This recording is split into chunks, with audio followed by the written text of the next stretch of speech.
Session 6, Nature, Functions and Theories of Education. Introduction. In this study session, we will examine the nature and function of schooling. We will also discuss the theories of education. Learning outcomes. When you have studied this session, you should be able to describe the nature of schooling, discuss the functions of schooling, explain the theories of education. Nature of schools. Education is the process by which a society transmits knowledge, values, norms, and ideologies, and in so doing prepares young people for adult roles and adults for new roles. It is accomplished by specific institutions outside the family, especially schools and colleges. Ballantine, 1993, Corbin, 1997. Educational institutions are viewed in various ways. These views are explained below. Educational institutions affect not only the surroundings, but also the daily lives of millions of people, such as children and their parents, college and university students, teachers and professors. Hence, education is a major focus of social scientific research. To the sociologist, the most common educational institution, the school, is a specialized structure with a special function. Preparing children for active participation in adult activities, schools are sometimes compared with total institutions, in which a large group of voluntary clients is serviced by a small group of staff members. The staff of such institutions tend to emphasize the maintenance of order and control, and this often leads to the development of elaborate sets of rules and monitoring systems. In fact, sociologists often see schools as an example of bureaucratic organization. Bulcock, 1980, Parelius and Parelius, 1987, Mulkey, 1993, and Corbin, 1997. 1. Educational institution. 2. A more interactionist viewpoint sees the school as a set of behaviors. That is, the central feature of the school is not its bureaucratic structure, but the kind of interactions and patterns of socialization that occur in schools.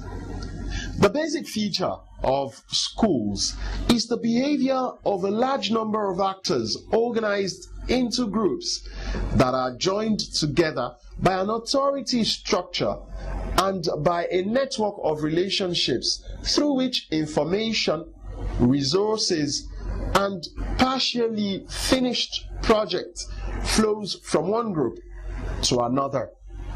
In other words, school-related behavior, for example, doing homework or grading papers, is part of the school as a social system, whether or not it takes place in the school building. So, 2 is the involvement of parents in schools and in the school careers of their children. Bates and Munray, 1975, Bulcock, 1980, and Corbin, 1997. 3. Conflict theorists, by contrast, view education in modern societies as serving to justifying and maintaining the status quo.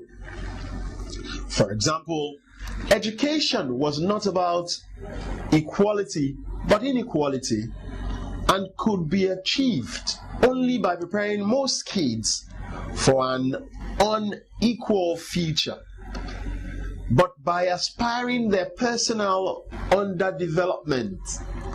Willis, 1983, Aronowitz and Grox, 1985, Corbin, 1997. However, the critical perspective challenges the more popular view that education is the main route to social mobility and that it can offset inequalities in family background. When sociologists analyze the impact of educational institutions on society, they generally concluded that the benefits of education are equally distributed and tend to reproduce the existing stratification system. Bell, 1973, Fulham, 1993. Functions of schooling. Structural functional analysis directs attention to ways in which formal education enhances the operation and stability of society. Central to the socialization process, schooling serves as a cultural lifeline linking generations. Hence, the following functions are now examined as identified by Hahn, 1985, and Maconis, 1995. 1. Socialization. Technologically, simple societies transmit their ways of life informally from generation to generation through the family.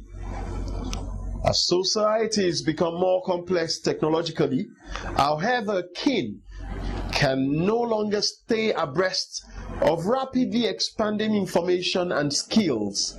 Therefore, schooling gradually utilized specially trained personnel to efficiently convey a wide range of knowledge. For instance, at primary school level, children learn basic language and mathematical skills. Secondary school builds on this foundation, and for many, college allows further specialization. Schools also transmit cultural values and norms. Civil classes, for example, provide students with explicit instructions in different ways of life. Sometimes, important cultural lessons are learned in subtle ways as students experience the operation of the classroom itself. Teachers give children in schools a great deal of individual responsibility. Spelling bees and classroom drills also develop a keen sense of competitive individualism, enhance respect for authority, and establish norms of fair play. 2. Cultural innovation. Educational system create as well as transmit culture. Schools stimulate intellectual inquiry and critical thinking, and this exercise sparks off the development of new ideas. Today, for example, many college or university professors not only teach but engage in research that yields discoveries and innovations. Research in humanities, the social sciences, and the natural sciences is changing attitudes and behavior throughout the world. Medical research carried out mainly in major universities has served to increase life expectancy, just as research by sociologists and psychologists helps to take advantage of this longevity. 3. Social integration. Schooling works to forge a mass of people into a unified whole. The function is especially important in nations with pronounced social diversity, where various cultures are indifferent or even hostile to one another. For instance, societies in the Americas, Africa, and Asia, encompassing hundreds of ethnic categories, all strive to foster social integration. Schools meet this challenge first by establishing a common language that encourages broad communication and forges a national identity. Despite resistance to schooling on the part of some, the striking cultural diversity of modern societies makes formal education a key part to social integration. Even today, formal education play a major role in integrating disparate cultures by blending their traditions and thus form a cultural mix. 4. Social placement. Formal education helps young people assume cultural approved status and perform roles that contribute to the ongoing life of society. To accomplish this, schooling operates to identify and develop people's various attitudes and abilities. Ideally, schools evaluate students' performance in terms of achievement while downplaying their disparate social background. In principle, teachers encourage the best and the brightest to pursue the most challenging and advanced studies, while guiding students of more ordinary abilities into educational programs suited to their talents. In short, schooling enhances meritocracy, linking social position to personal merit and feeling what our society holds to be disparable social mobility. 5. Latent functions of schooling. Apart from the foregoing purposeful manifest function of formal education, this is a number of latent functions that are performed by schools. One is childcare. As the number of one-parent families and two-career couples rises, schools have become vital to relieving parents of some childcare duties. Furthermore, among teenagers, schooling consumes more time and considerable energy. It encourages, in many cases, fostering at a time of life when likelihood of unlawful behavior is high. Because many students attend schools well into their 20s, education usefully engages thousands of young people for whom few jobs may be available. Another latent function of schools is establishing relationships and networks. In the social circle of the high schools, colleges, and universities, many people meet their future spouse. Affiliation with a particular school also forms the basis of social ties that provide not only friendship but also valuable career opportunities later in life. Theories of education.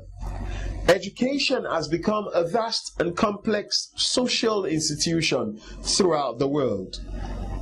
It prepares citizens for the various roles demanded by other social institutions such as the family, government, and the economy. The functionalist, conflict interactionist, and feminist perspectives offer distinctive ways of examining education as a basic or social institution. This will now be examined as being identified by Anderson and Taylor 2004 and Schaeffer and Smith, 2005. 1. The functionalist view of education. 2. The conflict view of education. 3. The interactionist view of education. And 4. The feminist view of education. 1. Functionalist view of education. Why does an education institution exist in the first place? What does it do for society? The functionalist theory in sociology answers the questions by arguing that education accomplishes certain consequences or functions for a society. This can be viewed in the following perspective. Socialization, occupation training, and social control. Socialization is brought about as the cultural heritage is passed on from one generation to another. This heritage includes much more than book knowledge. It also includes moral values, ethics, politics, religious beliefs, habits, and norms, which are elements of culture. Schools strive to teach a variety of skills and knowledge, from history, literature and mathematics to handcrafts and social skills, while also inculcating values such as school loyalty and punctuality. Occupational training is another function of education, especially in an industrialized society such as the United States. In the less complex society of the United States, prior to the 19th century, jobs and training were passed on from father to son, or more rarely from father or mother to daughter. A significant number of occupations and professions today still pass on from parents to their offsprings, particularly among the upper class, such as a father passing on a law practice to his son, and also among certain highly skilled occupations, such as plumbers, iron workers, and electricians, who pass on both training and union memberships. In essence, most jobs today require at least a high school education, and many professions require a graduate. Social control is also a function of education, though a less obvious one. Such indirect or non-obvious consequences emerging from the activities of institutions are called latent functions. Increased urbanizations and immigration, beginning in the late 19th century, were accompanied by rises in crimes, overcrowding, homelessness, and other urban ills. Consequently, one perceived benefit of compulsory education was that it keeps young people off the street and out of trouble. The more obvious consequences or function of education is job training. The latent function is the social control of defiant behavior. Katz, 1987. 2. Conflict view of education. In contrast with the functionalist theory that emphasizes how education unifies and stabilizes society, the conflict theory emphasizes the disintegrative aspect of education. The conflict theory focuses on the competition between groups for power, income, and social status, giving special attention to the prevailing importance of institutions in the conflict. The unequal distribution of education separates groups. The higher the educational attainment of a person, the more likely that person will make towards the middle or upper class. Conflict theorists argued that educational level can be used as tool for discrimination via the mechanism of credentialism. The insistence upon educational credentials for their own sake, even if the credentials bear little relationship to the intended job. Collins, 1979, Marshall, 1997. This device can be used by potential employers to discriminate against minorities, working class people, or women. That is, those who often have less education. Those people are less likely to have educational credentials because discriminatory practices with the educational system have limited the opportunities for educational achievements. Although functionalists argue that jobs are becoming more technical and thus require workers with greater education, conflict theories argued that the reverse is true. Most new opportunities appearing today are in categories such as assembling line work, jobs that are becoming less complex and less technical, and therefore require less traditional education or training. Nonetheless, potential employers will insist on a particular degree for the job, even though there should be little expectation that education level will affect job performance. Thus, education is used as a discriminatory barrier. 3. Interactionist view of education.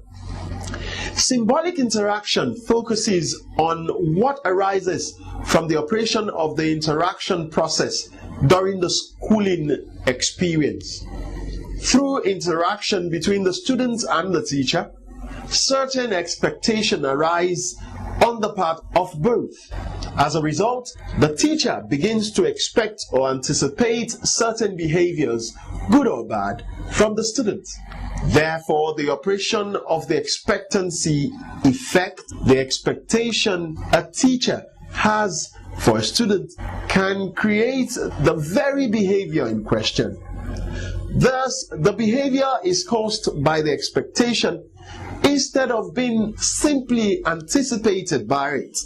For example, if a white teacher expects black boys to perform below average on mathematics tests relative to white students, over time, the teacher may unconsciously act in ways that encourages the black boys to score below average on tests.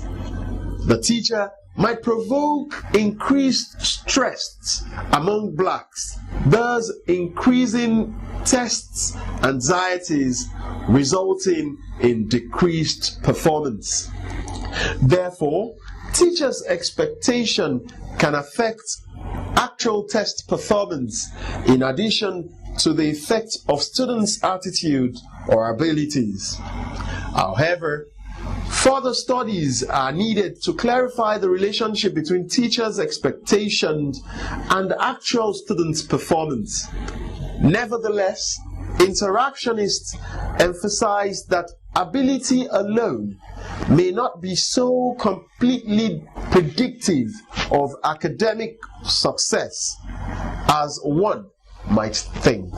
Brins, 1998. 4. Feminist view of education. Wolf, 1977, advocated the value of educational reform so that a female student could live and right our poverty. She contended that even if one had to struggle in poverty and obscurity to bring about educational reform on behalf of females, it was worthwhile. Although contemporary feminist perspectives on education are diverse, many share the view that educational institutions must attempt to resolve the gendered inequality found in society and prevent it from being perpetrated in the classroom. In cultures where traditional gender roles remain a social norms, women's education suffers appreciably. For example, in rural China, a school with several hundred students often has only a handful of girls. Although the central government is attempting to address such inequality, the typical 5 or 6 year old girl in a Chinese village is engaged in farm work rather than schoolwork. Taylor, 1995. The same gender disparity can be seen in other countries, including Nigeria. Worldwide illiteracy is generally below 30% of the adult population, except in Africa, the Arab states, and Southern Asia. Yet, women account for more than 60% of illiterate adults in every region except Latin America, Caribbean, and North or South America. UNESCO, 1999. Study session summary. In this study session, we examined the nature, functions, and theories of education. In the first instance, we discussed the nature of schools generally. Secondly, we looked at the varied functions of schools. And lastly, we delved into some theories of education from the perspectives of functionalists, conflict theory, interactionists, and feminists.